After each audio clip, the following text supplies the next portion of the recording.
Hey crew, it's Pitt and I'm back with some more Esoterica. Today we are diving back into the works of Carl Jung. This is Mysterium Coniunctionis.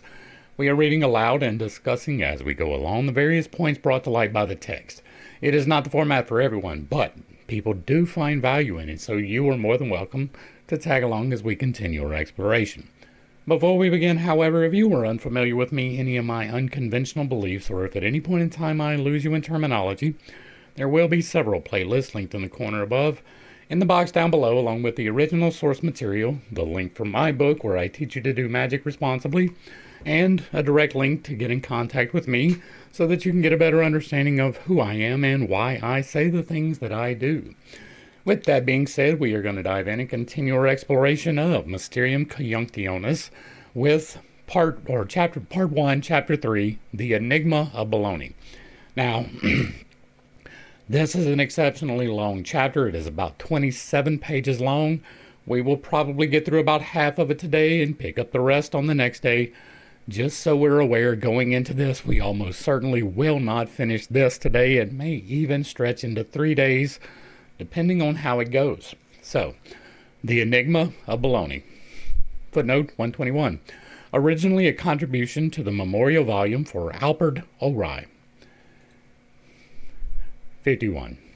These paradoxes culminate in an allegedly ancient monument, an epitaph, said to have been found in Bologna, known as the Aelia Laelia Crispus inscription. I am going to pop that out for later investigation. It was appropriated by the alchemist who claimed in the words of Michael Meyer that it was set up by an Antisafa of old to the honor of God and in praise of the chemic arts. Footnote 122. Footnote 122 is symbology or mensai. Let me move this over so it's not in the way anymore. All right. I will first give the text of this highly remarkable inscription. This appears to go in columns. I will go through each column and come back. All right, so DM. Alia Laelia Crispus, nec mulier nec androgynia. Oh, wait, hold on. That is all Latin. Okay, so the left-hand column is Latin. The right-hand column is English. We will read the right-hand column and not the left. Alia Laelia Crispus. Neither man nor woman nor mongrel nor maid, nor boy nor crone, nor chaste nor whore, nor virtuous, but all. Carried away neither by hunger, nor by sword, nor by poison, but by all. Neither in heaven, nor in earth, nor in water, but everywhere is her resting place. Lucius Agatho Pricius. Neither husband, nor lover, nor kinsman, neither mourning, nor rejoicing, nor weeping, raised up. Neither mound, nor pyramid, nor tomb, but all. He knows and knows not what he raised up to whom. Footnote 123.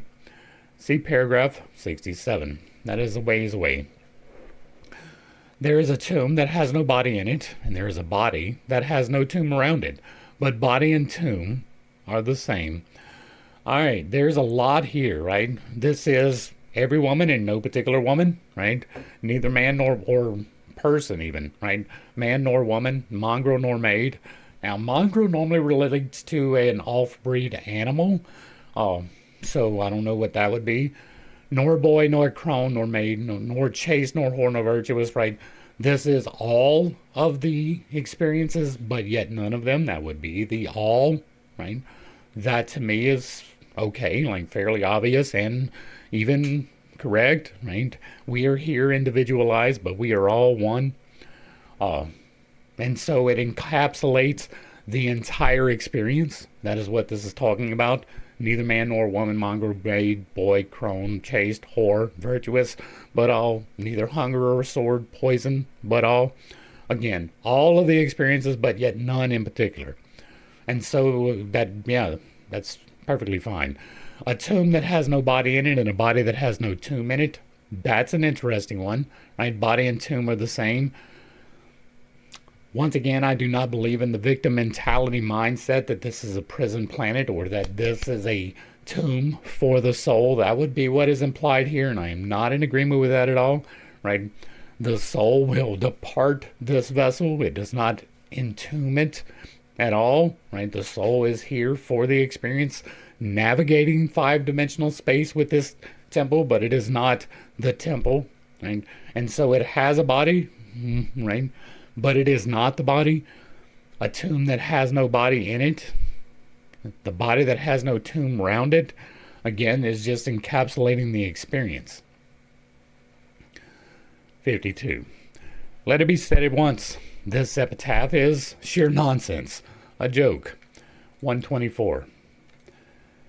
This was recognized very early. Thus, Jacob Spon says in his Voix d'Italie del Damasci, I claim only that whoever composed it did not understand the principle of Latin names, for Aelia and Laelia are two different families, and Agatho and Prisius are two surnames that have no family connection.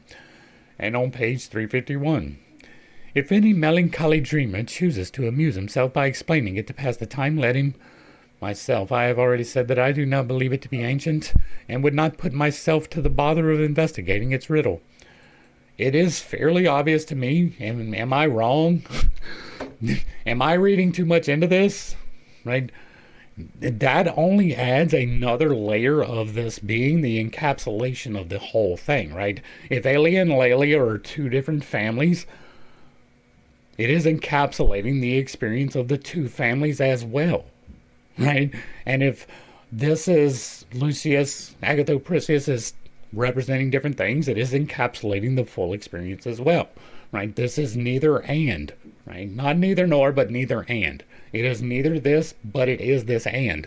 It is all of these. It is saying quite explicitly that this is the human experience, right? It is not for a particular person. And then maybe I'm reading it wrong. Maybe I'm reading too much into it. I have been guilty of that a time or two, but to me, it just leaps off the page as obvious, right? It's not a joke at all. It is closer to the truth than you will read in many of the ancient texts. Maybe it's just me. The epitaph is sheer nonsense, a joke, but one that for centuries brilliantly fulfilled its function as a flypaper for every conceivable projection that buzzed in the human mind. It gave rise to a cause célèbre, a regular psychological affair that lasted for the greater part of 2 centuries and produced a spate of commentaries, finally coming to an inglorious end as one of the spurious texts of the Corpus Inscriptionum Latinarum, and thereafter passing into oblivion. The reason why I am digging up this curiosity again in the 20th century is that it serves as a paradigm for that particular attitude of mind, which made it possible for the men of the Middle Ages to write hundreds of treatises about something that did not exist and was therefore completely unknowable, kind of like the Bible. The interesting thing is not this futile stalking horse, but the projections it aroused. There is revealed in them an extraordinary propensity to come out of the wildest fantasies and speculations, a psychic condition which is met with today in a correspondingly erudite milieu, only as an isolated pathological phenomenon. In such cases, one always finds that the unconscious is under some kind of pressure and is charged with highly affective contents. Sometimes a different diagnosis, as between tomfoolery and creativity, is difficult to make, and it happens again and again that the two are confused, right? And I don't think that somebody went through all of the trouble for a joke. I mean, it is possible people do stupid shit, but it really does seem to just be the encapsulation of the experience, denying the particular but looking at the general, right? That appears to be what it is, and I do not understand how it is being taken as a joke, because it's not a joke. It doesn't make a joke. Right? There's no punchline. There's no setup. There's no follow-through. There's nothing funny about it, right? Even adjusting for cultural differences. How do you find the humor in that? Right? Because it was on the wall? I'm having some trouble with this one, right? Because look at it again, like, neither man nor woman, nor mongrel nor maid, nor boy nor crone, nor chaste nor whore, nor virtuous, but all is the human experience, carried away by neither by hunger, nor by sword, nor by poison, but by all, Again, the full human experience. None of them in particular, but all of them together. Neither in heaven nor in earth, nor in water, but everywhere in her resting place. Again, the full experience. Neither husband nor lover nor kinsman, neither mourning nor rejoicing nor weeping, neither mound nor pyramid nor tomb, but all. Again, plainly obvious to me. Like, there is no way to misconstrue this as a joke to me. There's nothing funny about this. This is giving truth. He knows and knows not. He raised up to whom? Like that, it really does not make any sense as a joke at all. It gave her, well, where are we at? Write hundreds of treatises. The interesting thing is not that this futile stalking horse, but the projections it aroused. Wrong. It is very interesting in and of itself, especially the fact, right? I don't know if you're aware of this, but carving into stone is not simple, right? Now, it might be sandstone, and that was relatively simple, but if that was the case, it would not still be here. It would have been eroded, right? This is in Greece. Yeah, it would have been eroded. It had to have been granite or andesite or something similarly strong to carry the inscription this long. You know how hard it is to carve into andesite? It is not simple. It is not simple at all, even just to write words. It's not that simple to carve into wood. People mess that up all of the time, and that is a fairly soft material, right? There's no reason to believe that this was a joke at all. Right? It is interesting in and of itself. If you actually look at it, there is revealed in them an extraordinary propensity to come out with the wildest fantasies and speculations. Where is there a fantasy or speculation in that? Right? There is an understanding in that, but that's not even speculation, right? You come to an understanding through speculation, yes. But for real, like, the understanding is this is all of the human experience. It is not the individual particular parts of it. None of that was a fantasy, right? There was no part of that was making something up out of whole cloth for a wild reason. Nobody invented a dragon. Nobody was talking about any of that, right? That was just listing things that can happen and saying not any of these, but all of these. What? This doesn't make sense. A psychic condition which is met with today in a correspondingly erudite milieu, only as isolated pathological phenomenon. In such cases, one always finds that the unconscious is under some kind of pressure and is charged with highly affective contents. Sometimes a differential diagnosis as between tomfoolery and creativity is difficult to make, and it happens again and again that the two are confused. Such phenomena, whether historical or individual, cannot be explained by causality alone, but must be considered from the point of view of what happened afterwards. What phenomena? The fact that they wrote onto the stone? Everything psychic is pregnant with the future. The 16th and 17th centuries were a time of transition from a world founded on metaphysics to an era of eminentalist explanatory principles. The motto no longer being omni animo led Deo, but omne vivum ex ovo. What was then brewing in the unconscious came to fruition in the tremendous development of the natural sciences, whose youngest sister is empirical psychology. Everything that was naively presumed to be a knowledge of transcendental and divine things, which human beings can never know with certainty, and everything that seemed to be irretrievably lost with the decline of the Middle Ages, rose up again with the discovery of the psyche. This premonition of future discoveries in the psychic sphere expressed itself in the phantasmagoric speculations of philosophers who, until then, had appeared to be the arch-peddlers of sterile verbiage. 54. However nonsensical and insipid the Alia Laelia epitaph may look, it becomes significant when we regard it as a question which no less than 2 centuries have asked themselves. What is it that you do not understand and can only be expressed in unfathomable paradoxes? There was no unfathomable paradox in that. Naturally, I do not lay this question at the door of that unknown humorist who perpetrated this practical joke. It existed long before him in alchemy. Nor would he have ever dreamt that his joke would become a cause célèbre, or that it would lead to his contemporaries and successors to question the nature of the psychic background, a question which, in the distant future, was to replace the certainties of revealed truth. He was only a causa instrumentalis, and his victims, as naive and innocent as himself, made their first involuntary steps as psychologists. It seems that the first report of the Aelia Laelia inscription appeared in the treatise of a certain Marius L. Michael Angelus of Venice in the year 1548 and as early as 1683, footnote 125.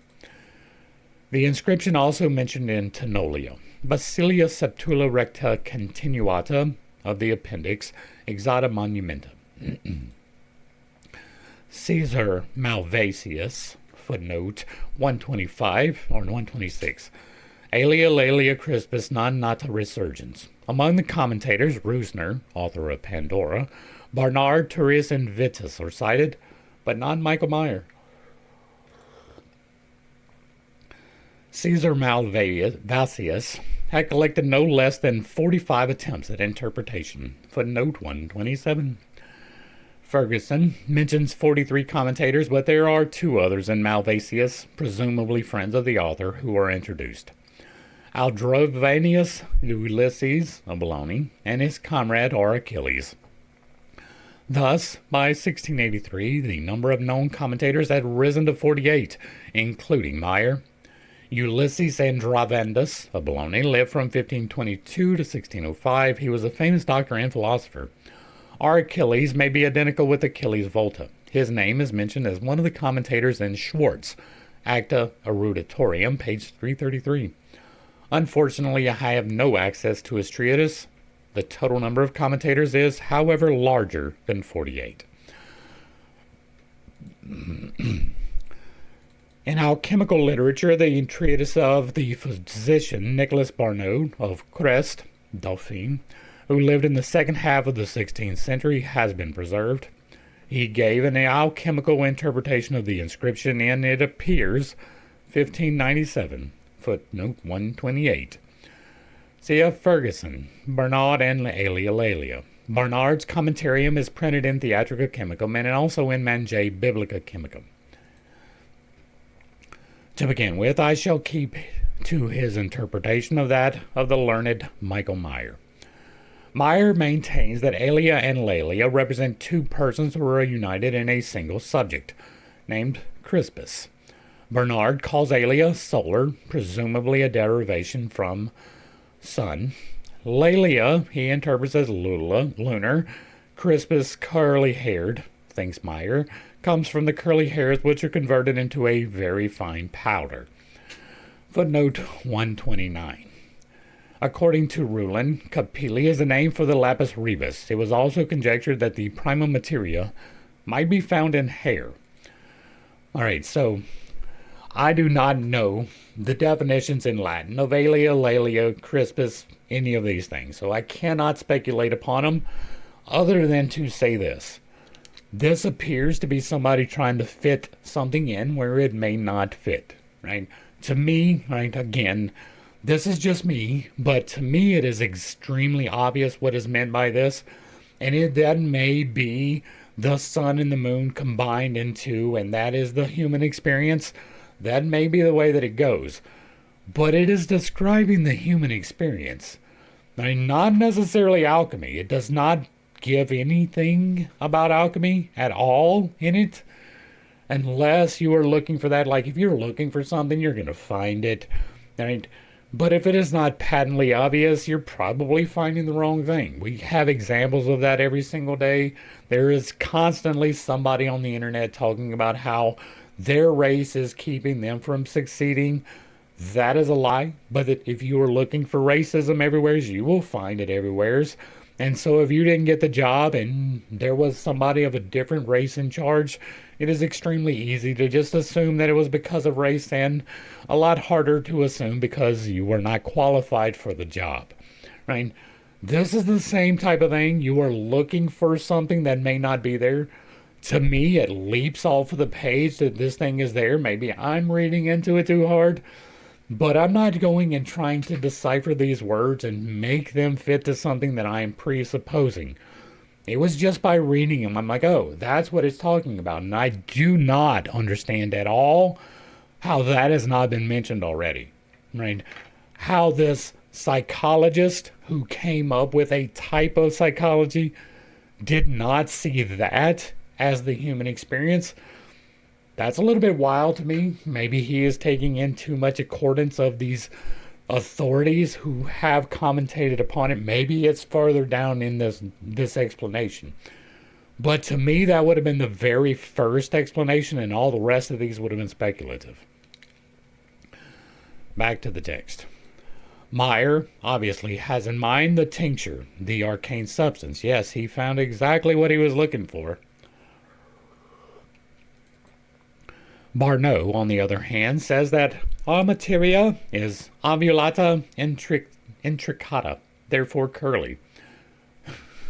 These two persons, says Meyer, are neither man nor woman, but they once were. Similarly, this subject was, in the beginning, an hermaphrodite, but no longer is so. Because through the arcane substance is composed of sponsus and sponsa, and is thus, as it were, bisexual. As a third thing, it is new and unique. And again, this is just trying to read some shit into there. It didn't say both man and female. It said neither male or female, right? It said neither man, neither girl, neither whore, neither... not and, right? There is a big difference between neither and, right? Neither one of these or both of these is two completely separate things. And while it does say neither of these and both, that is again a completely separate thing than just stating that it was both of these. It is talking about the human experience. I do not understand this. It is really blowing my mind. It really is. Neither is the subject a maid or a virgin, because she would be intact. In the opus, however, the virgin is called a mother, although she has remained a virgin. Nor is the subject a boy, because the consummation of the Coniunctio contradicts this, nor the crone, footnote 130. Cf. Supra, paragraph 14, Vatula and Vidua. Because it still retains its full strength. Nor a whore, 131, from nec casta, not chaste, is missing in Meyer. Nor a whore, because it has nothing to do with money, nor is it virtuous, because the virgin is cohabited with a man. The subject, he says, is a man and a woman. And it is neither. And it is neither. And it is neither. At the same time, there is definitely a reason for that. Because they have completed the conjugal act, and an hermaphrodite because the two bodies are united in one. It is a girl because it is not yet old, and a youth because it is in full possession of its powers. It is an old woman because it outlasts all time. An example, it is incorruptible. It is a whore because Baya prostituted herself to Gabritus before marriage. Footnote 132. From Arab, al-Baida, the white one.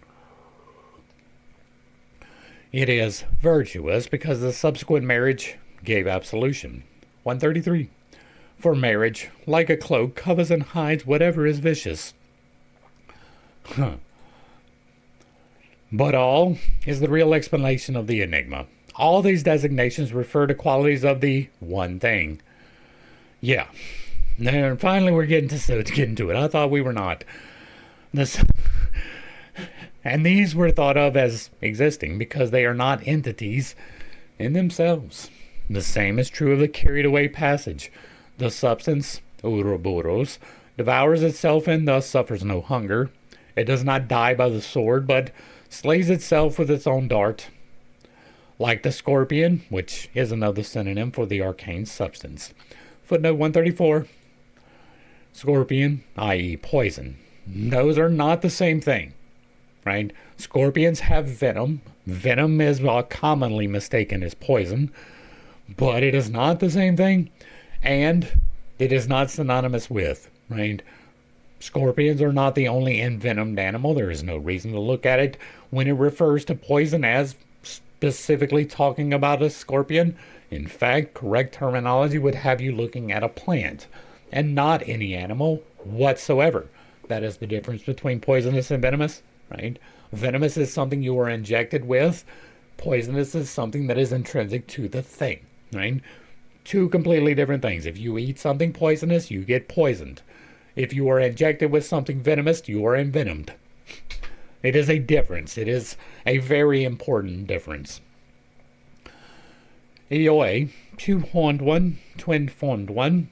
This god of yours is not twin-formed but multiform. He is basilisk and the scorpion. He is the crafty serpent. He is the many-coiled dragon who is taken with a hook. This god of yours is decked with the hairs of the Linean snake, Firmicus maternus. And even that, right, if you're trying to use this, okay, right, poison, right? The god of yours is the basilisk and the scorpion. Why is this not referring to a basilisk as opposed to a scorpion? Why is it not referring to a dragon as opposed to a scorpion? Why is it not referring to a snake as opposed to a scorpion? There's a lot of problems with that. And on top of that, this is you trying to read into something. This is a self-insertion is what this is, right? My beliefs are here. This is what I am inserting into it.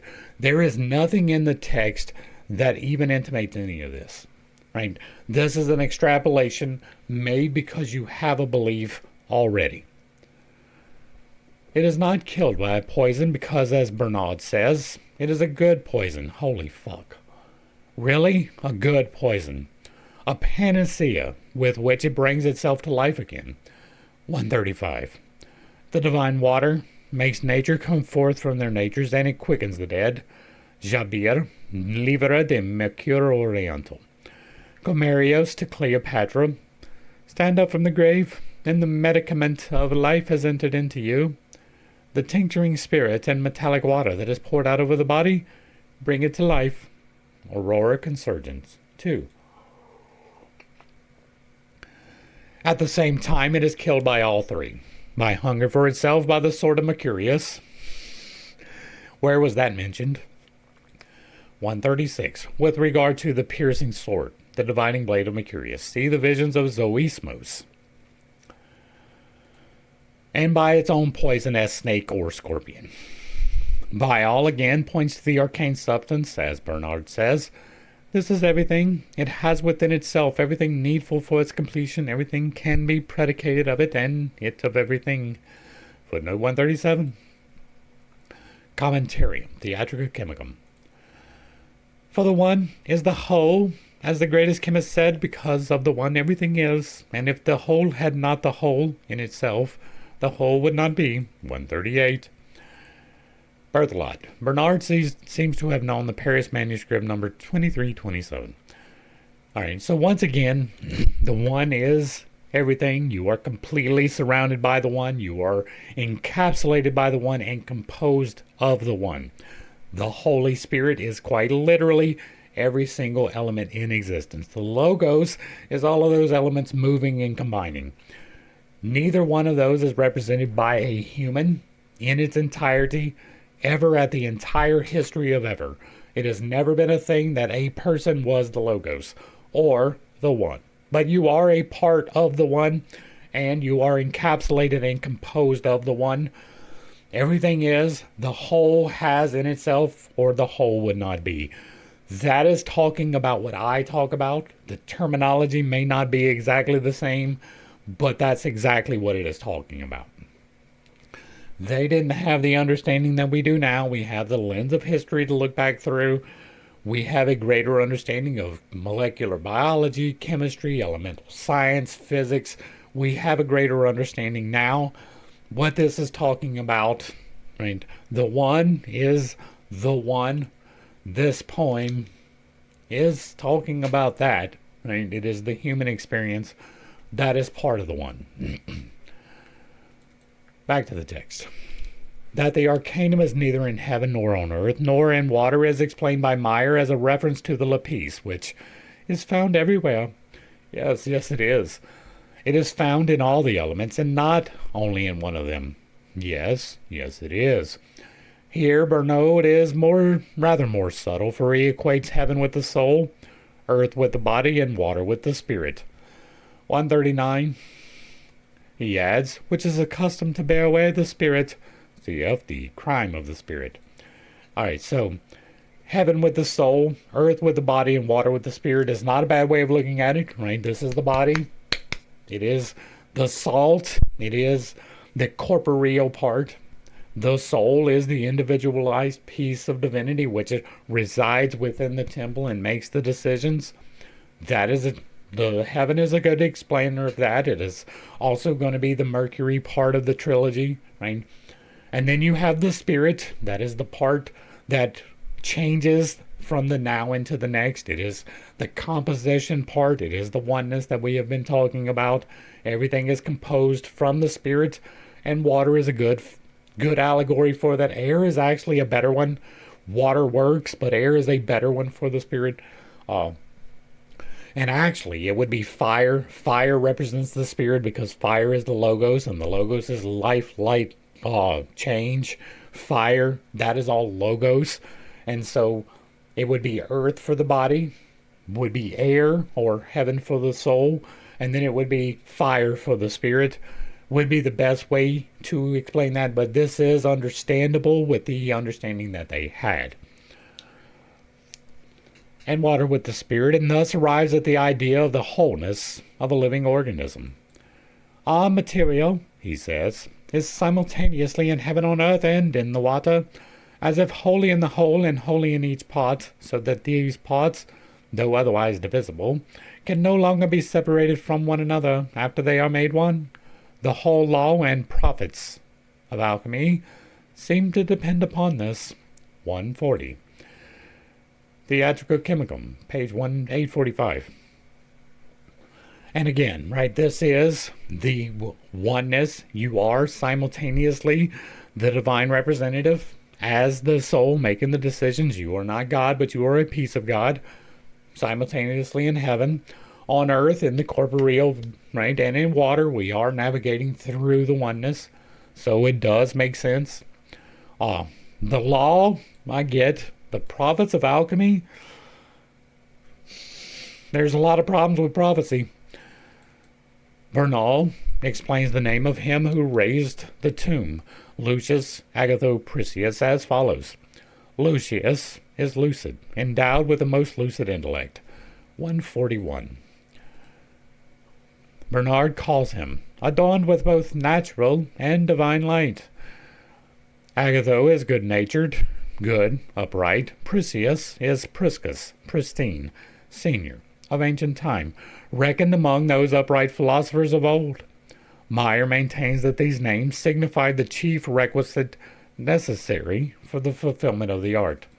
Alright, so intelligent, lucid intellect, good-natured, and upright.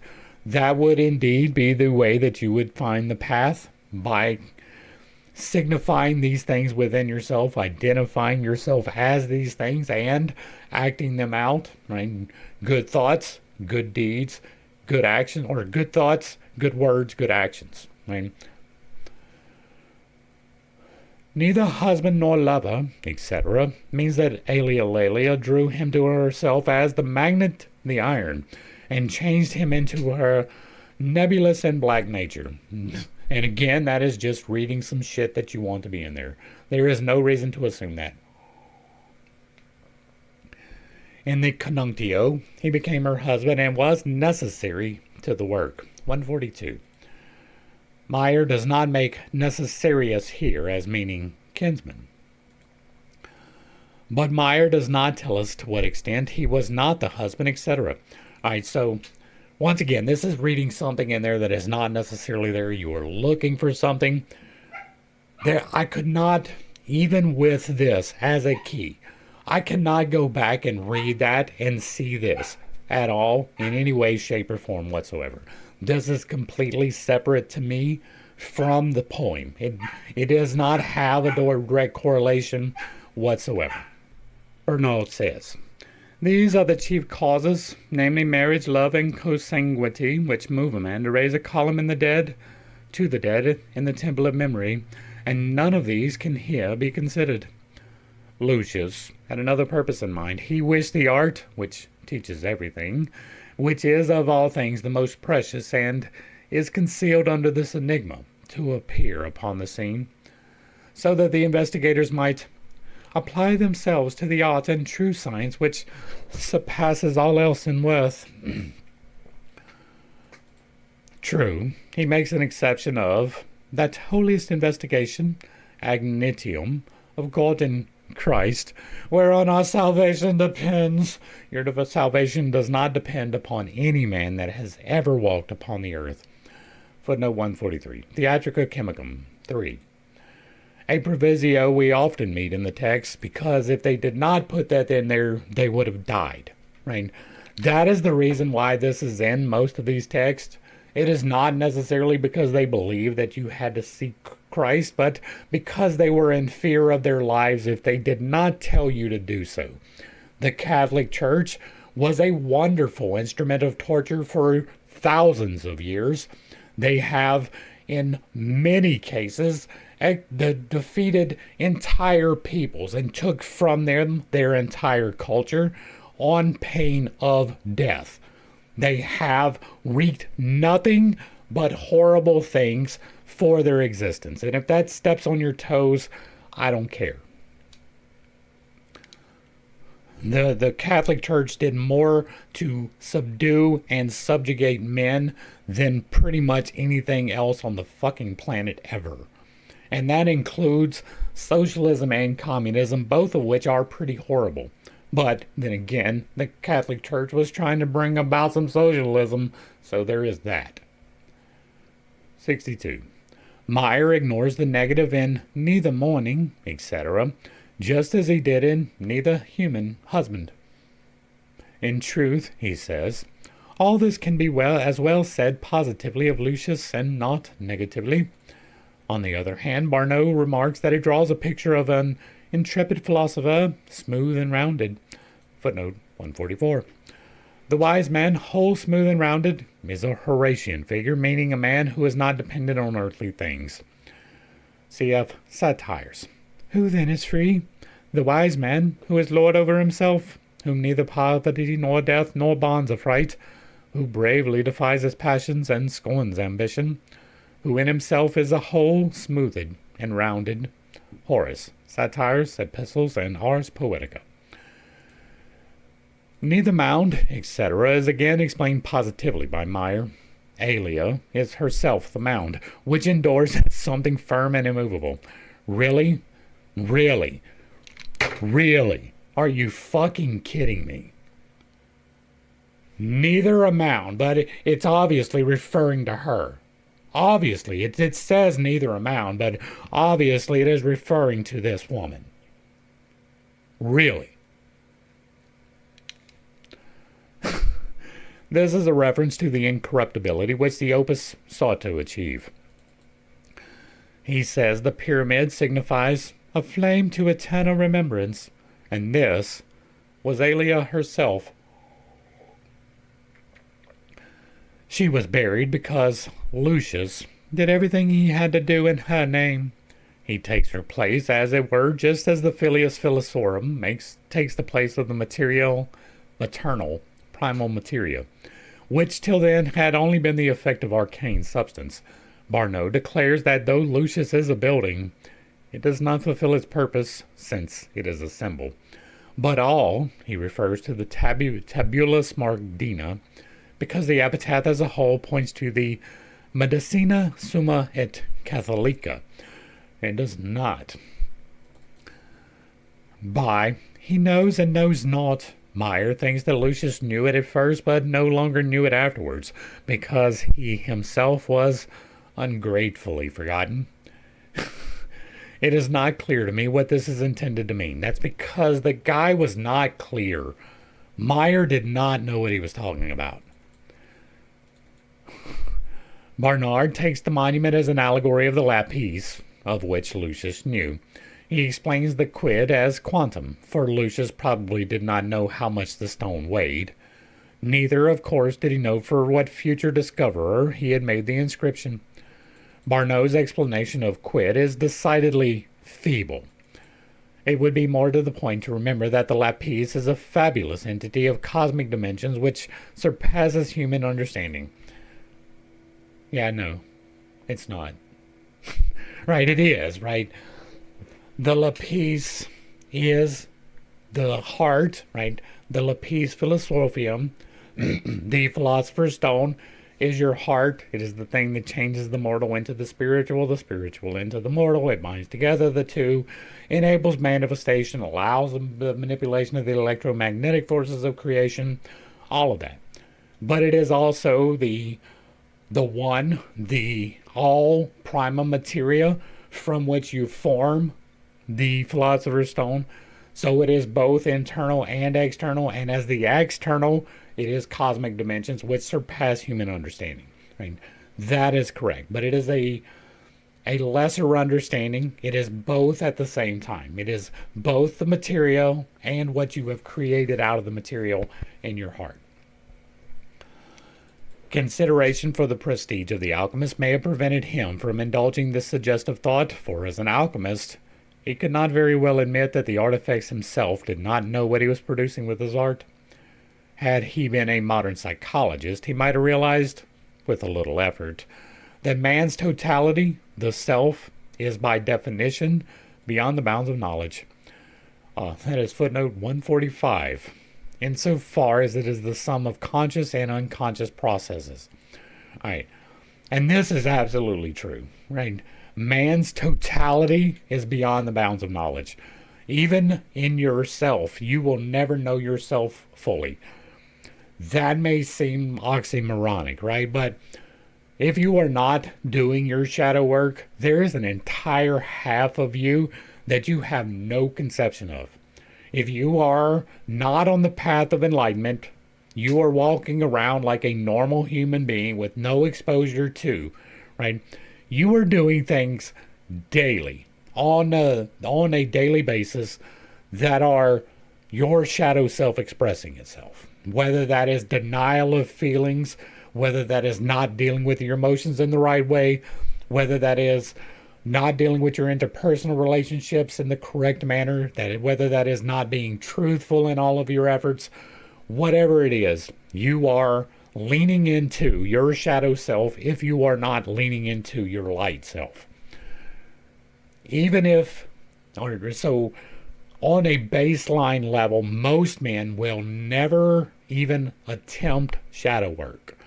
That sucks, but it is the truth that is existent right now. But even then, right, I am fully, firmly engaged in my shadow work. I have done all pretty much that I can think of to do. But every once in a while, something comes up and it's like, oh, that triggered me. I need to see where it came from. And so I sit down and I do my shadow work and I discover something new about myself. I've spent a good bit of time on this already. I've spent years investigating my emotions and why I feel them and my past and what it has brought into my life. And I have alchemized most of my history. And still, there are things that pop out. Still, there are things that I have not understood about myself. That will always be the case. You will never know yourself in totality, much less anyone else. And so this is absolutely true. Man's totality, the self, is by definition beyond the bounds of knowledge. That doesn't mean you shouldn't attempt it at all. You should do your shadow work. That is the intrinsic part of getting to be a better human. And so you should do that always with the full understanding that you will never be done with it. Back to the text. With "this is a tomb," etc., we reach the first positive statement, barring the names, of the inscription. That's not true. Neither and all. Neither would be a negative statement, but all would be a positive statement. Meyer's opinion is that this has nothing to do with the tomb, which was no tomb, but that Alia herself is meant. For she herself is the container, converting into herself the contained, and thus she is a tomb or receptacle that has no body or content in it. As was said of Lot's wife, who was her own tomb without a body, and a body without a tomb. 146. Symboli or Mensai. I've never heard of anybody refer to Lot's wife as this. I'm not saying that it doesn't happen, right? Obviously it happens, but why? Because she was turned to a pillar of salt. If that were true, right? There are a lot of things that could be, right? I believe in cosmic discharges. That may seem a little bit woo-woo to you. There is a video that is called the 12,000 Year Disaster Cycle that will explain that a little bit better. The current science is unfolding these things. It is entirely possible that there was a cosmic event that caused the destruction of Sodom and Gomorrah. Now, the Sodom and Gomorrah tale is completely misunderstood, much like the entire rest of Genesis. It was not the fact that they were having same-sex relationships that was the problem in Sodom and Gomorrah. They had been doing that for an exceptionally long time with no negative implications whatsoever. But what they were doing was forcing those attentions upon those who did not like it. And that is what caused their destruction. That is contained within the text of Genesis. And if you are of a different opinion, you are welcome to that opinion, but you are not correct.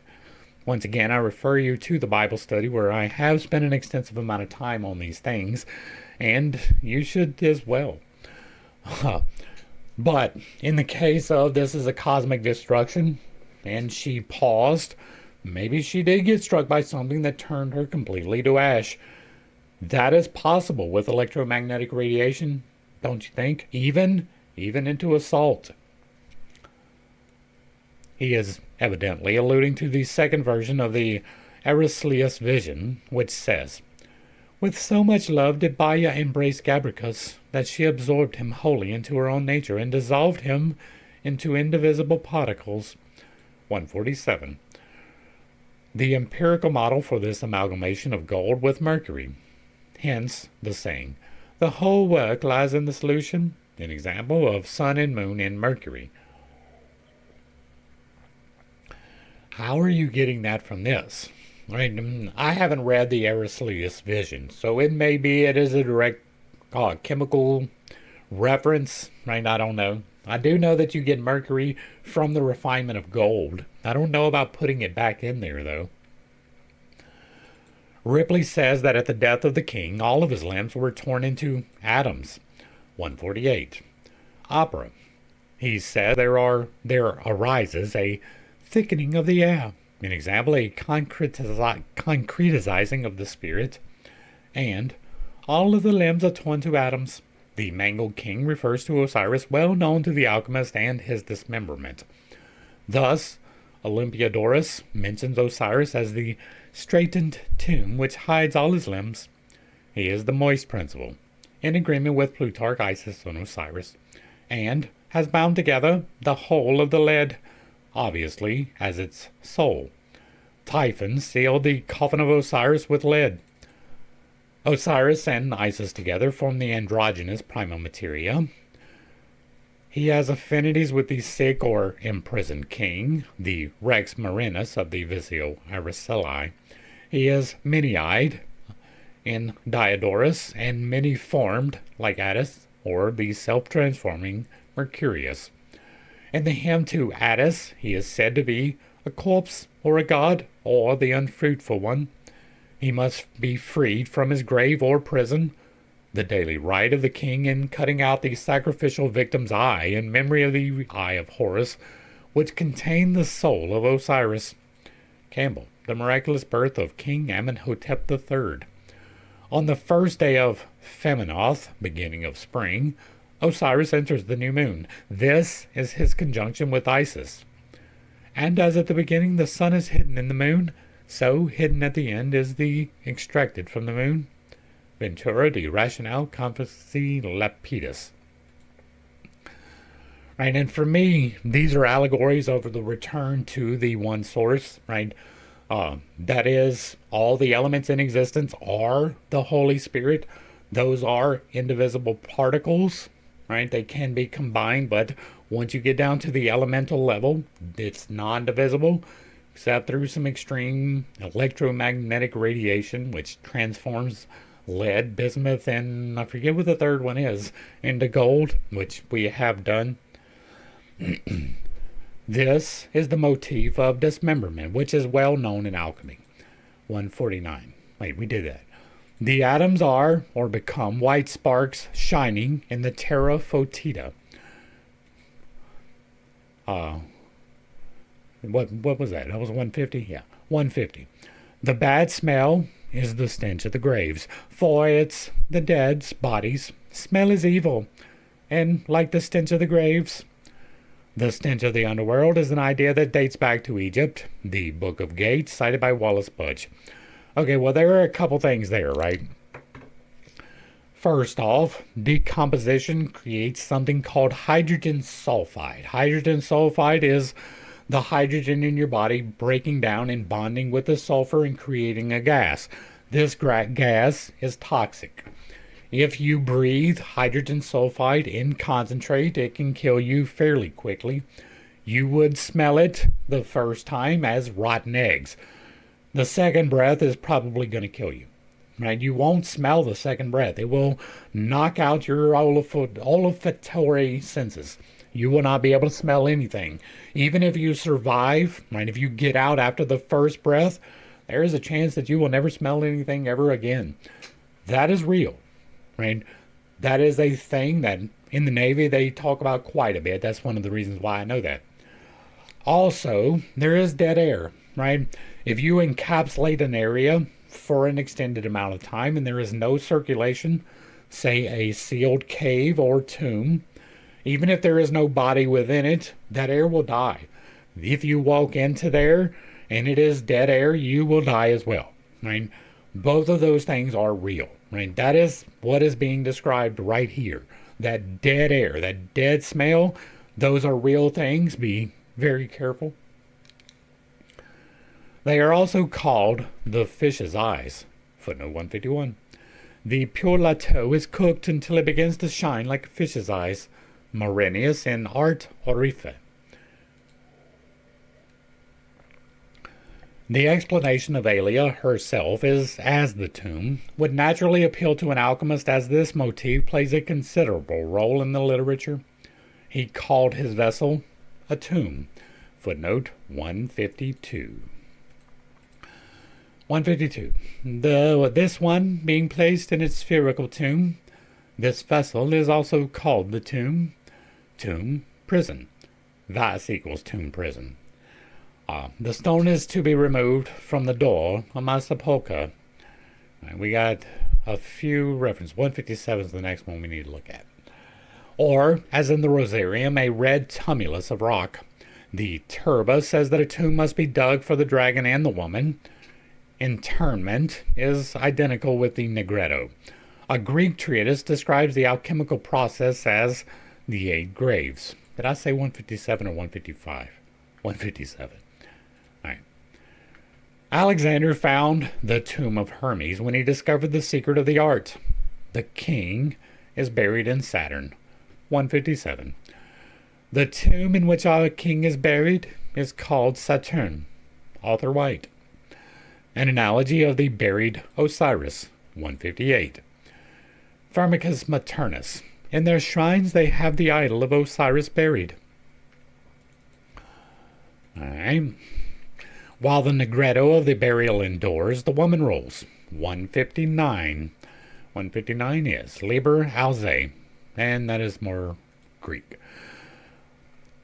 The woman rolls, referring to the eclipse of the sun or the conjunction with the new moon. Thus, concludes Meyer, tomb and body are the same. Bernos says, bury, they say, each thing in the grave of the other.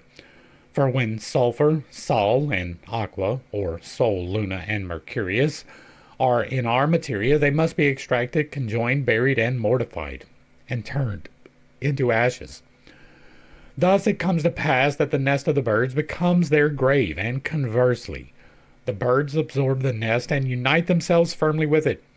This comes to pass, I say, that soul, spirit, and body, man and woman, active and passive, in one and the same subject, when placed in the vessel, heated with their own fire and sustained by the outward majesty of the art, may in due time escape to freedom. Alright, so I'd say that the soul, spirit, and body, in one and the same subject, placed in a vessel and heated with their own fire, may escape to freedom? Yeah, I guess. 160. Commentarium. Right, we have not done an extensive exploration of alchemy. That is something I do plan on doing at some point, but this is kind of the groundwork for that. We are getting into those things here. Most of what we had dealt with before was the energy manipulation side of things, not the physicality of it. This is dealing more with the physicality of it, so I don't have as much to talk about with it. I mean, when it is talking specifically about alchemy, there are parts that I do know, and there are parts that I definitely do not know.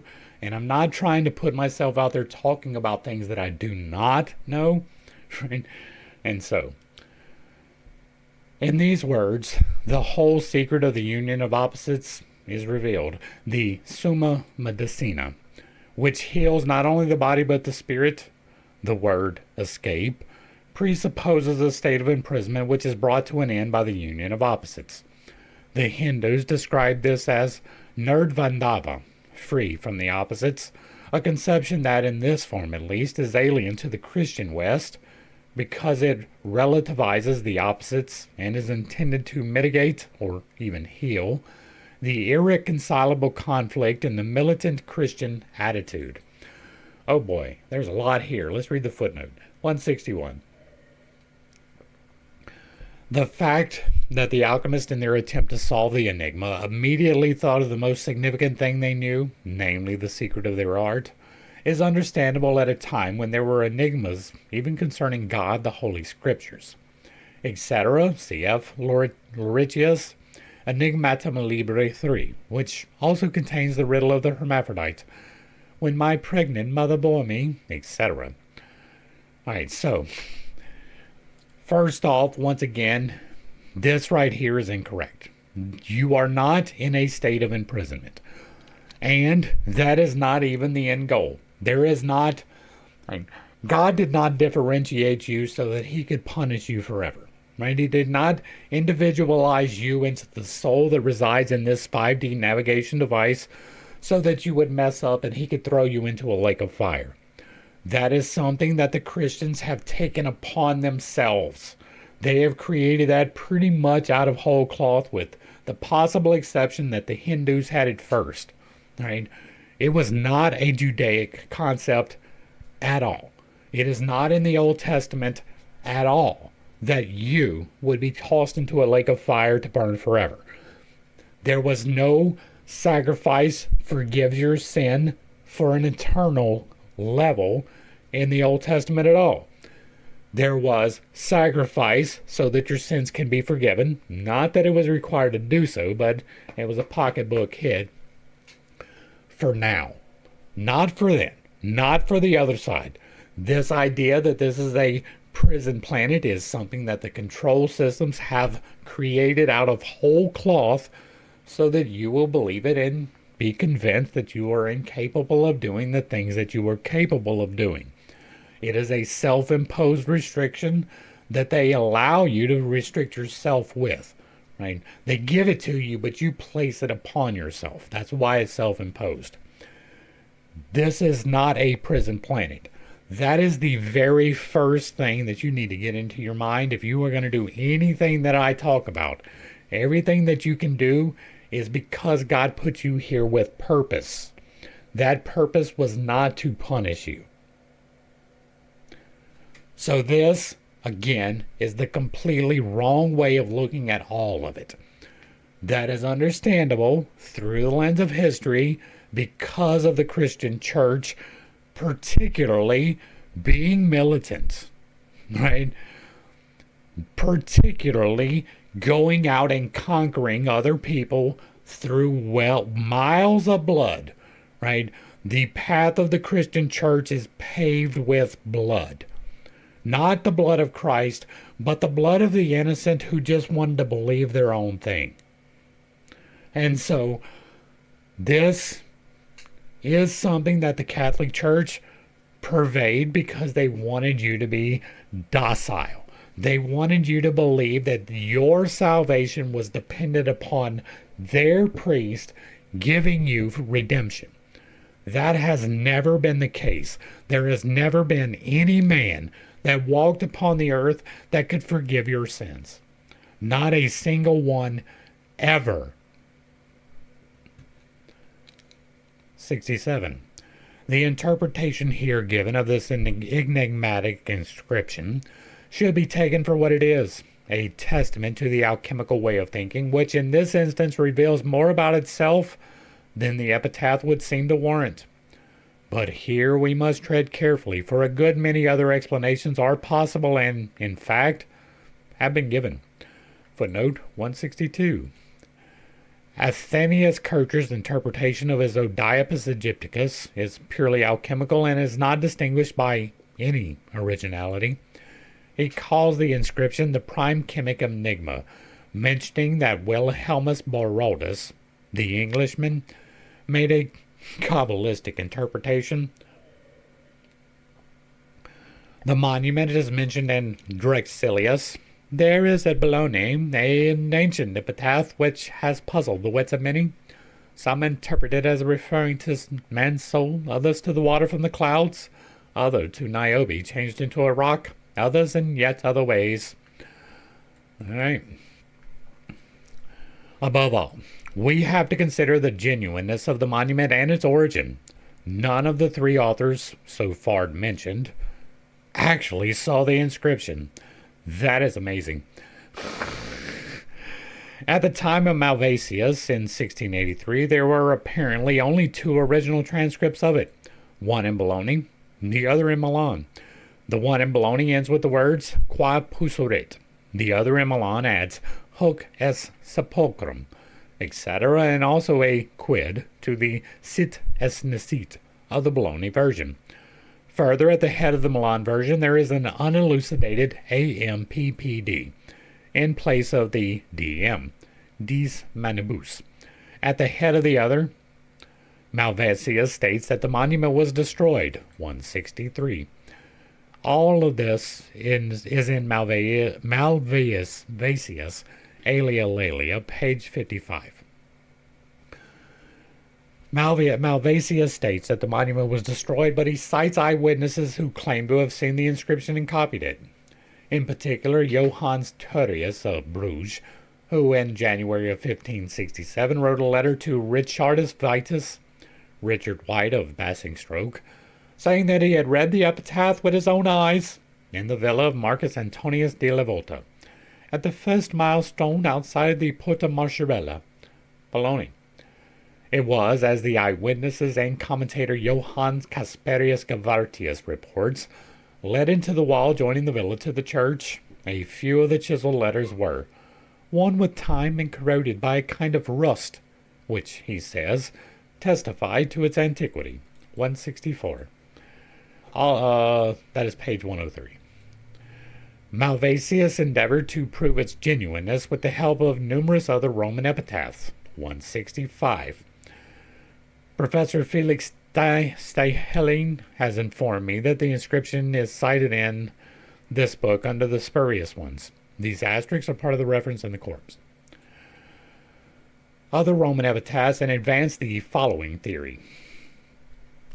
The inscription speaks of a daughter who is to be born to Laelius and who is destined for Agatho as a bride.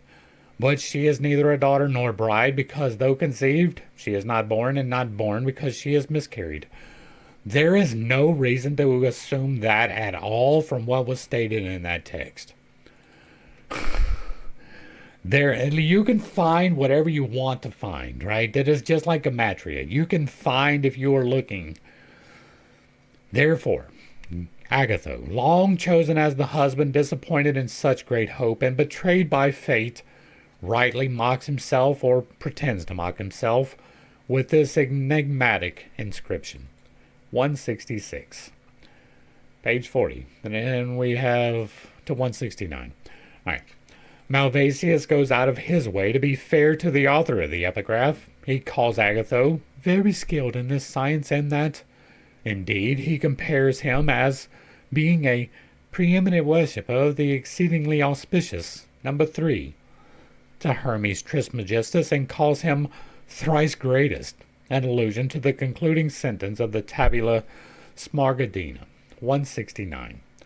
Therefore I am called Hermes Trismegistus, as having 3 parts of the philosophy of the whole world. He does this because the inscription is divided into 3 parts. Footnote 170. God prefers odd numbers. That may be true. I have several of them written on the board behind me. I mean, 0, 1, 1, 2, 3, 5, 7. There's something there. To which he devotes a long dissertation. Here, he gets into all difficulties with the 4 elements and the 4 qualities, and like all the alchemists, flounders about in his attempts to interpret the axiom of Maria. 171. Cf. Psychology and Alchemy. His idea of a miscarriage likewise comes within the sphere of alchemy, not to mention Gnosticism. Footnote 172. The Fabianites, Stratiatoics, etc., and Epiphanius Parnarium. The same idea occurs in Manichaeism, Reitzenstein, and Schrader. For alchemy, the so-called third sonship of Basilides is particularly important. The sonship left below in the universal seedbed was left behind in formlessness, like an early birth. Last of all, as to one untimely born, he appeared also to me. Not to mention Gnosticism, for we read in the Tractus Aristiolus, footnote 173, this treatise derives from the Old Latinist or from the Arabist, whose connection with the Arabic tradition is uncertain. This serpent is impetuous, seeking the issue, death, before birth, wishing to lose the fetus and desiring a miscarriage. Footnote 174. Theatrica Chemicum. This refers, of course, to the mercurial serpent or prima materia, which the treatise maintains. 175. The subtlety of nature provided the cause of growth in life and restored itself in the most perfect natures. This serpent swells like a coal-black toad and begs to be freed from its misery. The mercurial serpent, or prima materia, which the treatise maintains, strives to pass quickly through the transformation process and to force the light seeds of the anima muni hidden within it into flower.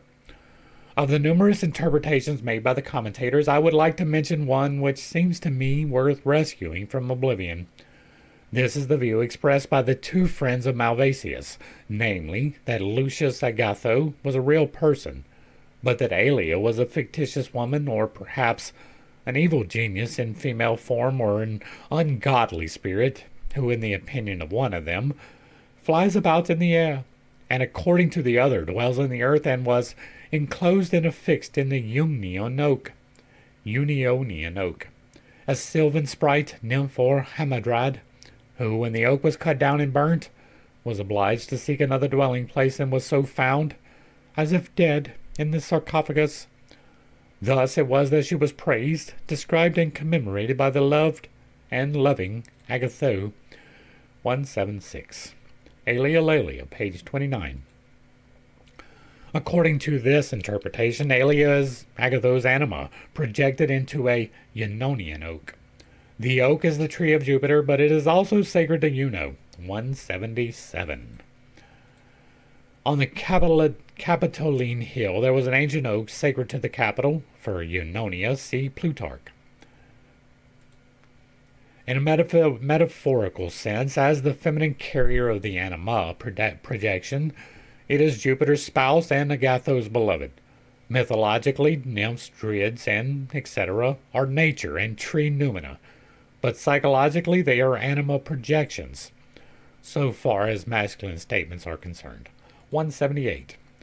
psychology and alchemy, and Paracelsus as spiritual phenomenon. Right. This interpretation can be found in the dendrologia of one of the above-mentioned friends, Ulysses Aldrovandus. I maintain that Aelia Laelia Crispus was one of the Hamadryds, who was tied to an oak in the neighborhood of the city of Bologna, or shut up inside it. She appeared to him both in the tenderest and in the harshest form, and while for some 2,000 years she made a show of... It is not showing up right. A show of inconstant looks like a Proteus, she bedeviled the love of Lucius Agatho Precius, then a citizen of Bologna, with anxious cares and sorrows which assuredly were conjured up from the chaos, or from what Plato calls Agathonian confusion. 179. Dendrologia, page 211. Right, and again, I don't believe this. I don't believe that somebody tied up a dryad and that is where this inscription came from. I think I've already given a better interpretation. One can hardly imagine a better description of the feminine archetype that typifies a man's unconscious fit than the figure of this most hazardous beloved, who pursues him like a teasing sprite amid the stillness of groves and springs. It is clear from the text of the inscription that it gives no ground for interpreting Alia as a wood nymph. Aldrovandus tells us, however, that the Porta Mascherella in Bologna, near which the inscription was alleged to have been found, was called Eunonia in Roman times, from which he concludes that Euno was obviously the spiritus loci. In support of his hypothesis that Alia was a dryad, the learned humanist cites a Roman epitaph that was found in this region. Claudia Plavatilla CVF Cavericono Agathoni Merito Optimo. This epitaph does in fact occur in the Corpus Inscriptionum Latinarium, footnote 180. Okay, that is just the reference. But there, the operative words are Q Vercinio Agathoni, which is just this with the space and a period. So Quintus Vericonius must suffer his name to be changed to Querconius to suit the author. Aldrovandus explains the puzzling hoc est sepulchrum by saying that the oak supplied the necessary building material for the tomb. In substantiation of this, he adds that there was in that locality a village with the name Castoralta, footnote 181. I must leave to the author the responsibility for the correctness of this statement. In other words, I cannot substantiate this at all, which he analyzes into casa, house, ara, altar, and alta, high. And once again, you can find what you are looking for.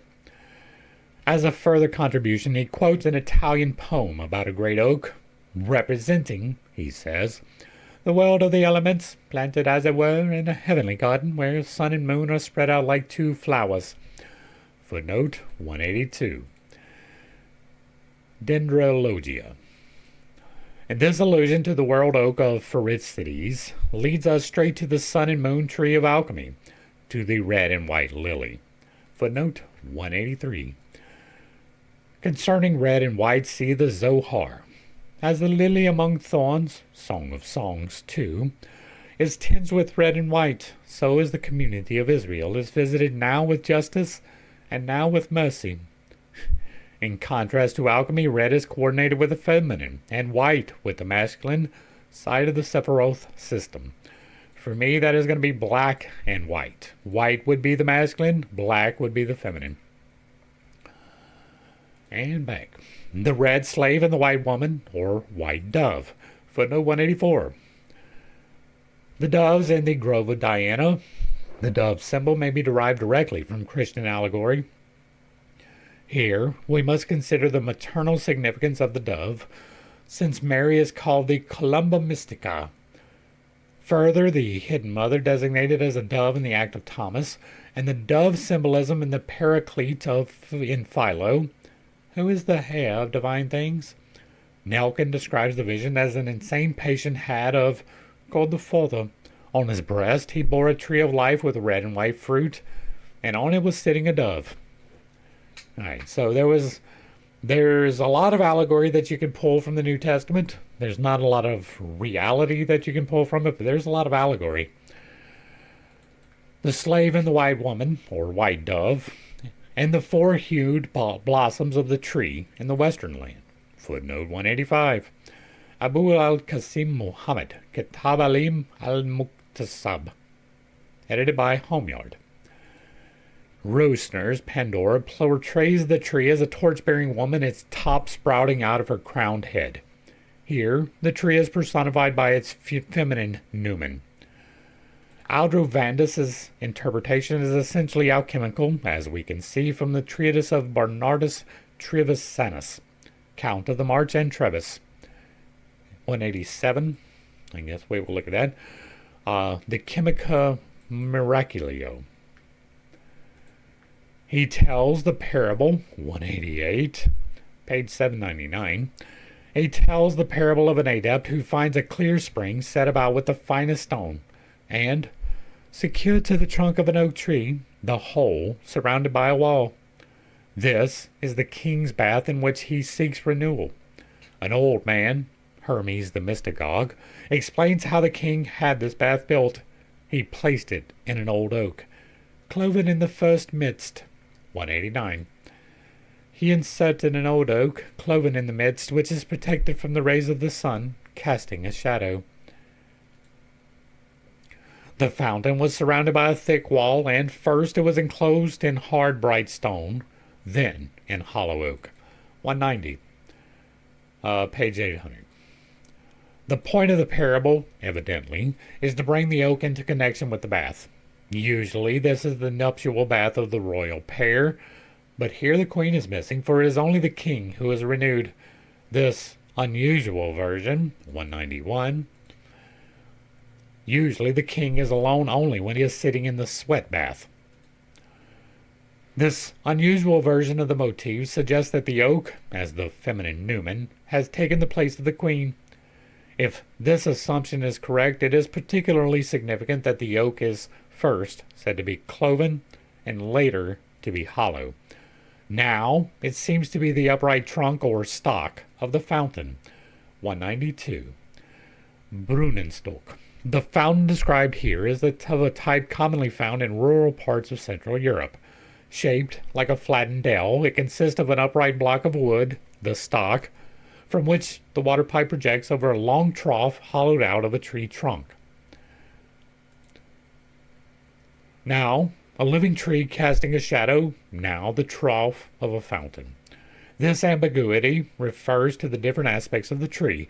As the stalk, the oak is the source of the fountain, so to speak. As the trough, it is the vessel. As is the protecting tree, it is the mother. I do want to note just one thing, right? Woods have uses. One of the uses that we have for oak, in particular, right? You can also use maple to a lesser degree, but there is a substance inside of it called tannin. It is in other substances as well, but it is especially concentrated inside of oak trees. And if you are making a fountain to contain water, what is going to happen is that the oak is going to leach those tannins into the water, making it acidic. I don't know whether that would be a good thing, right?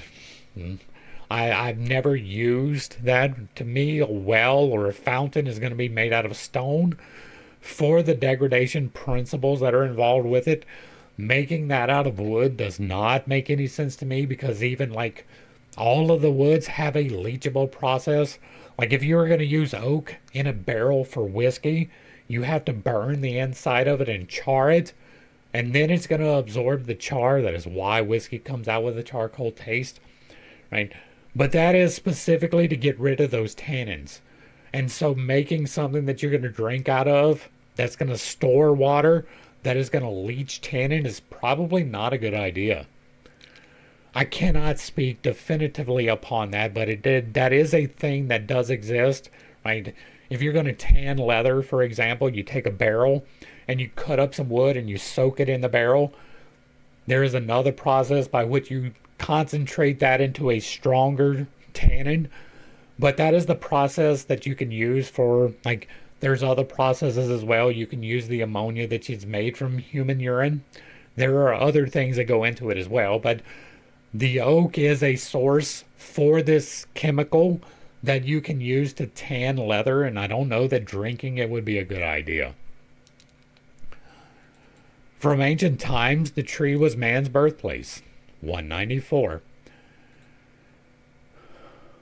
Oh wait, we missed some. 193, the text is ambiguous on this point. I asked again whether the king was friendly to the fount and the fount to him, and he replied, they are wonderfully fond of each other. The fount attracts the king, and not the king the fount, for it is like a mother to the king. There is a similar association in Cyril of Jerusalem, and that the saving water is made both a tomb and a mother to you. And then 194 is from Metamorphoses by Ovid. Before my eyes, the same oak tree seems to stand, with just as many branches and just as many creatures on his branches. Isidore states that the winged oak of Pherecydes was wrapped in a hood like a woman. The veiling is an attribute of Artemis Ketone, and particularly of Ishtar.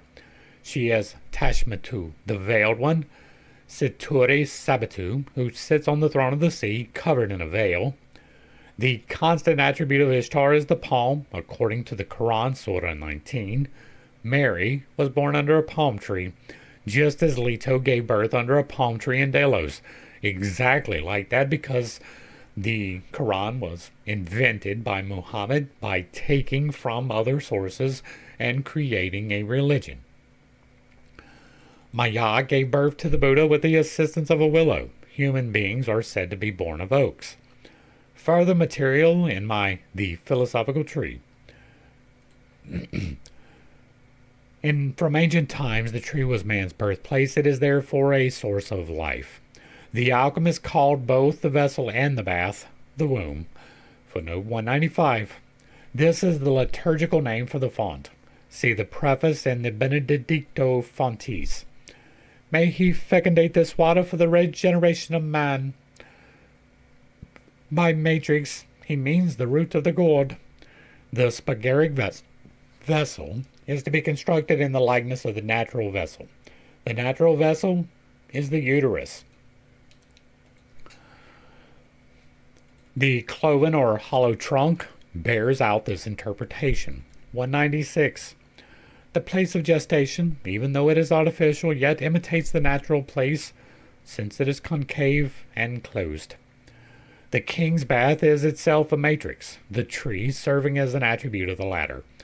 Often, as in the Ripley Scroll, 197, Psychology and Alchemy, the tree stands in the nuptial bath either as a pillar or directly as a tree, in whose branches the numen appears in the shape of a mermaid, anima, with a snake's tail.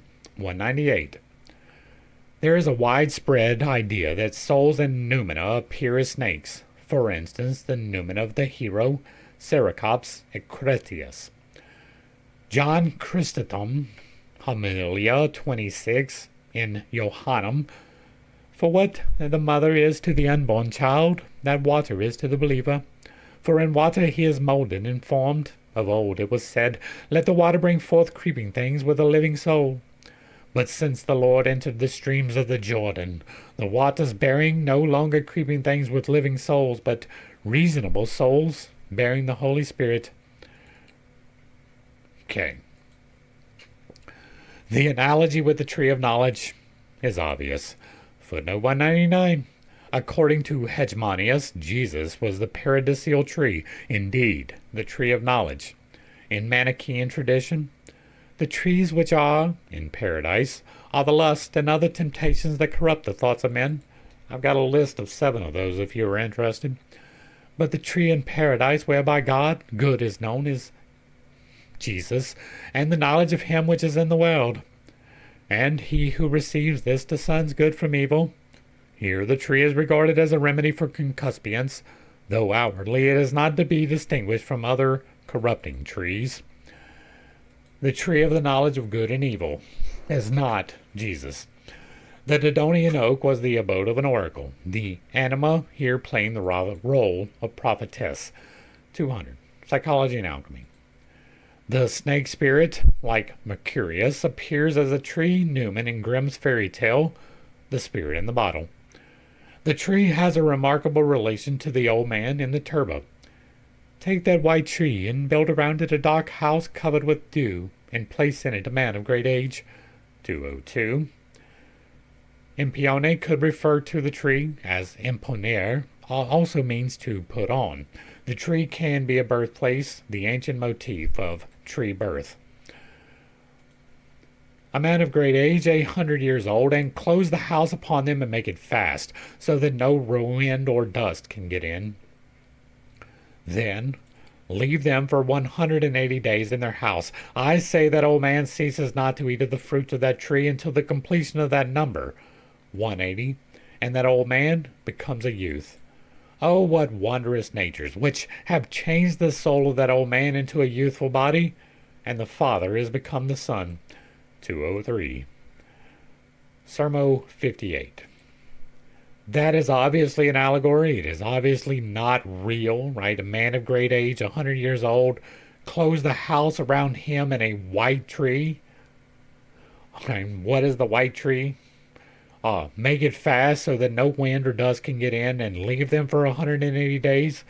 Does not say that there is provision, right? The fruits of the tree might be that provision, but they're like, this is just an allegory. This is not a literal thing. In this context, we may perhaps cite a rather obscure text from Signor. Likewise, Marcos said, 205, probably identical with Marcus Gracius, author of the so-called Book of Fire. He is difficult to date. The fact that he is mentioned by Senior, whose Arabic writings are extant, may date him before the 10th century in Berthelot. In Berthelot, there is a dialogue between Marquish, king of Egypt, and Safanja, king of Said. 3 Arabic treatises on alchemy by Muhammad bin Numail, and the excursus by H.E. Stapleton and M.H. Hussein. Likewise, Marcos said, it is time for this child to be born, and he related the following parable. We shall build him a house which is called the grave of Shehoka. He, or Mariah, 206. Stapleton and Hussein have here, it is a house which is called the grave, Kabir, of Sahafa. She said, etc. Possibly the name Mariah has been omitted. He, or Mariah, said, there is an earth, footnote, or region, near us, which is called Tormos, 208. Hole. The Arabic text has Tumti. Okay, so the region is called Hole. Where there are serpents, or witches, 209. The Arabic word for reptile, which really means witch. The Arabic word properly means witches who consume the livers of children and drink the milk of black goats. Stapleton rejects reptile. That is interesting. That eat the darkness, 210. In Arabic text, liver, that it goes directly into the previous one. That eat the darkness out of burning stones, and on these stones they drink the blood of black goats. 211. This makes one think of the unaltered fire and the goat sacrifice. The blood of a most fine buck goat, in Phibicos. Goat's blood is a synonym for the divine water. Here the blood is used to feed the shades. It is always used to feed the shades. As in Nicaea, where Odysseus sacrifices black sheep, and for Tiresias in particular, a black ram. The dark blood poured in, and now the souls of the dead who had gone below came swarming up from Erebus. While they remain in the darkness, they conceive in the baths. Footnote 212. This may refer to the dissolved state in the liquid medium. And give birth, 213. This reading paranut for perunut. And they give birth in the air, and they stride in the sea, 214. In the form of volatilia and vapors. And they inhabit vaults and sepulchres, and the serpent fights with the male, and the male continues 40 nights in the grave and 40 nights in the little house. 215. This shows traces of a Christian influence. The Aquarium Sapentium says on this score, Christ fasted in the wilderness for 40 days and 40 nights, as also he preached and worked miracles for 40 months on earth, and lay for 40 hours in the tomb. There is no clear definition of the time that he actually worked miracles. That is not something that is workoutable from what they have. You can make an assumption that the wedding feast, being the first miracle recorded, was in the spring, because that is generally when people get married, but you cannot narrow that down to a month. It might have been a summer wedding. It might have been a fall wedding. There is no way that you can attribute exactly 40 months to this at all. And lay for 40 hours in the tomb, that would not be 3 days. That would not even be 2 days. For 40 days between his rising from the dead and his ascension into heaven, he conversed with his disciples and showed himself alive to them. 40 is a prefiguration for the length of the opus, according to Genesis 53. 40 days are required for embalming. Really? 40 seems to be a magical multiple of 4. 10, the denarius, times 4. What? Alright, so this was already stretching, right? 40 days required for embalming. In what religion? Right? Maybe an Egyptian, right? With desiccation after you take from them and the whole process of mummification. Maybe. But for the rest of them, no, not really. And like, the Jewish people don't even embalm, right? Or they didn't. They just put you in there and let you rot, and then gathered up your bones and put them in a vessel called an ossuary, right? They didn't embalm you. They wanted you to go away. That's wild to me. The Latin translation, serpent, for witch, is connected with the widespread primitive idea that the spirits of the dead are snakes.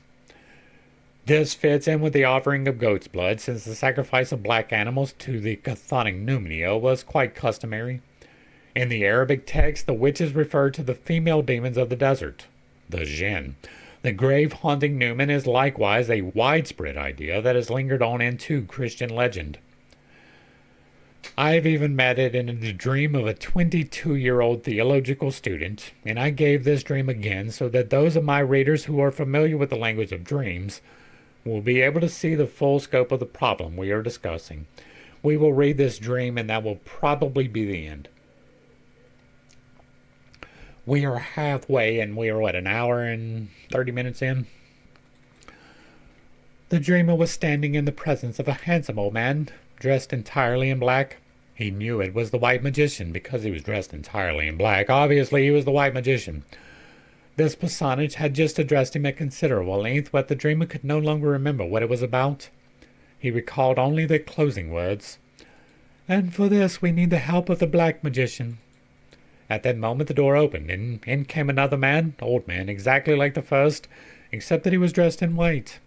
He said to the white magician, I need your advice, but threw a sidelong questioning glance at the dreamer, whereupon the white magician answered, You can speak freely. He is an innocent. The white-clad black magician then related his story. He had come from a distant land where something extraordinary had happened. The country was ruled by an old king, who felt his death near and had therefore sought out a worthy tomb for himself. There were in that land a great number of tombs from ancient times, and the king had chosen the finest for himself. According to legend, it was the tomb of a virgin who had died long ago. The king caused it to be opened in order to get it ready for use, but when the bones were exposed to the light of the day, they suddenly took on life and changed into a black horse, which galloped away into the desert. The black magician had heard this story and immediately set forth in pursuit of the horse. After a journey of many days through the desert, he reached the grasslands on the other side. There he met the horse grazing, and there also he came upon the find, on account of which he now needed the advice of the white magician. for he had found the lost keys of paradise and did not know what to do with them. Here the dream ended. All right, I don't know his explanation.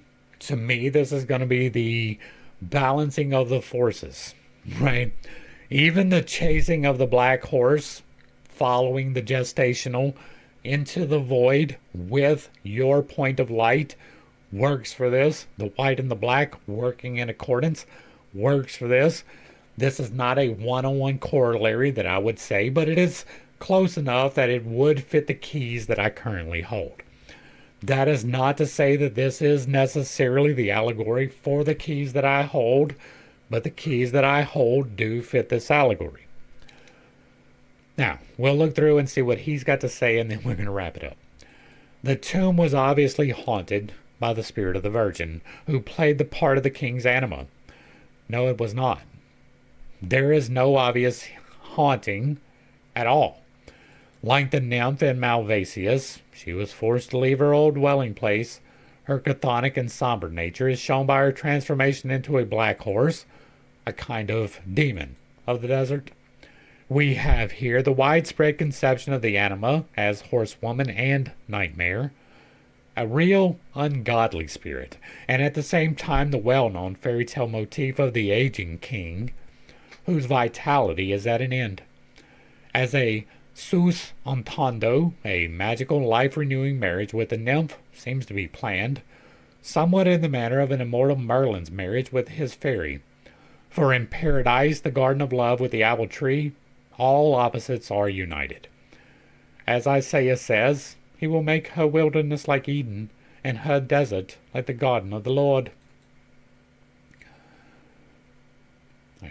There the wolf shall dwell with the lamb, and the leopard shall lie down with the kid, and the calf with the young lion, and the fatling together, and the little child shall lead them, and the cow and the bear shall feed.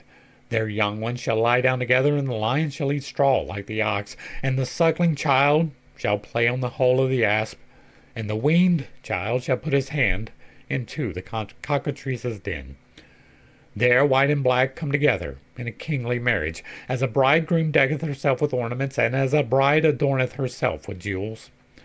The two antithetical magicians are obviously making ready for the work of union, and what this must mean for the young theologian can only be conceived as that colossal problem whose solution was considered by the more speculative alchemists to be their chief task. It is important to note one thing, right? A lot of people go to seminary. A lot of people that make the decision, I am going to be a pastor or a priest or whatever you particularly call it. Most of them do not make it, but most of them do not fall out for academic reasons. Most of them fall out because a true study of the base material, the Bible, will lead you to understand that it is only an allegory. It is directly contradictory to itself in many ways. And so, as you are going through as a theological student, you do have to reconcile a lot of things. A lot of things. A whole lot of things, right? The sins of the father will not be visited upon the sons unless there's specific circumstances, and then we condemn your entire line for generations. Directly contradictory to each other. There are a multitude of examples that have to be reconciled if you are going to be a theologian, right? The reason I am no longer a Christian is because I read the Bible aloud to the internet. We did word studies. We went back to see what it really said, and it was not the common interpretation. The unconventional Bible study is an excellent way to explore that. But I do want to point that out because this can be him having problems with that reconciliation. All right, hopefully this is the end of this part, right? He, the male, will be roused, 217. Stapleton and Hussein, like the white doves, which is 218, and that is the lovebirds of Astarte. And his steps shall rejoice, and he shall cast his seed upon the marble, 219. Here the marble is the female substance, the so-called Saturnia, or Luna, Eve, Baia, which dissolves the sun. Sparkling marble is the elixir for the whitening. For the meridional position of the sun, see Visions of Zosimos. Marble is also a name for the water like unto itself, in example, Mercurius duplex. This senior passage is commented on in Concil Connubii, and let them cast their seeds on the marble of the statues, and into the deifying water like it to itself, and flying ravens will come and fall upon that statue. By ravens, he means the Negretto. The concilium seems to point to what was known in alchemy as the statua. The origin of the idea is to be found in the treatise of Camerios, where the soul, after the dark shadow has been removed from the body, awakens the now shining body from Hades, that it may rise from the grave, since it is clothed in spirituality and divinity. For the exact text, see the statue. In Aurora Consurgens Materia Alchemica is likewise a statue, but one consisting of different metals. So too do the 7 statues in Raymond Lully's Norton's Odinal. In Mylius it is said, it is a great mystery to create souls, and to mold the lifeless body into a living statue. According to the teachings of the Manichaeans and of the Essenes, Adam was a corporeal or lifeless statue. Similarly, in Hegemonius, the perfect man was a pillar of light, referred to also in But then shall these things be, when the statue shall come? We must bear these ideas in mind in reading Lully. Always extract oil, equals soul, from the heart of the statues, for the soul in parable is fire and the hidden fire. Senor says, we warm its waters, which is extracted from the hearts of statues of stone. And in Rosalium Filium we read, venerate the souls in statues, for their dwelling is in them. Cf. the statue of Hermaphrodite, erected in the form of a cross which sweats in Bardesanes.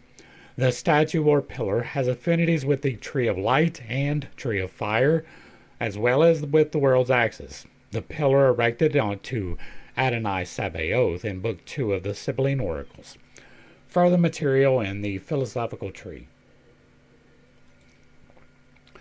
He cast his seed upon the marble into the image or spirit that dwells in the marble, and the ravens will come flying and will fall upon it and gather it up. Then they will fly to the tops of the mountains, whither none can climb, and they will become white and multiply. Footnote 220, the Arabic text says they will lay eggs. Likewise, no man has known this unless he himself have conceived it in his head.